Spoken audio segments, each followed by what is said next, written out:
இந்த வீடியோ எதுக்குன்னா, நம்ம வந்து ஒரு 8 லட்சம் 9 லட்சம் போட்டு ஒரு வண்டி வாங்குகிறோம்.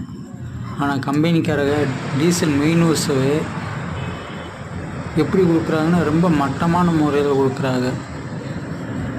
இதை பாருங்களே, நம்ம அந்த சொட்டு நீர் பாசனத்துக்கு ஓசு வரும்ல, அந்த மாதிரி ஓசு தான். அந்த டீசல் கிளிப்கிட்ட ஒரு கிளிப்பு, டீசல் ஃபில்ட்ருக்கிட்ட ஒரு கிளிப்பு. ஆனால் இடையில வர ஓஸு எப்படி சொன்னால் நம்ம அந்த சொட்டு நீர் பாசன ஓஸு தான். ஆனால் அவ்வளோ மொட்டமாக கொடுத்துட்டு அதுக்கு மேலே ஸ்ப்ரிங்கு கொடுத்துறாங்க. ஆனால் நம்ம வந்து எல்லாம் டீசல் ஓஸு நல்லா ஹெவியாக இருக்குன்னு, டீசல் ஓஸு லைட்டாக ஒரு சின்ன இது தான் வந்துச்சு. அதனால் பெரிய ப்ராப்ளம் ஆகி போச்சு.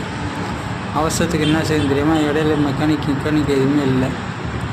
அப்புறம் ஓஸை அறுத்து விட்டு அங்கே ஒரு சின்ன கடையில் வந்துச்சு, அதாவது தனி பைப்பு கடை. அந்த கடையில் ஒரு சின்ன ஓஸ் வாங்கி அனபாண்டு வாங்கி இந்த மாதிரி ஒட்டியிருக்கு, டேப் அடிச்சு விட்ருக்கு. நம்ம எவ்வளோ லட்சமாக கொடுத்து ஒரு வண்டி வாங்கினாலும் கம்பெனிக்காக தரமில்லாத முறையில் நமக்கு இந்த மாதிரி கொடுக்குறாங்க. இது என்ன லாபம் நம்மளுக்கு?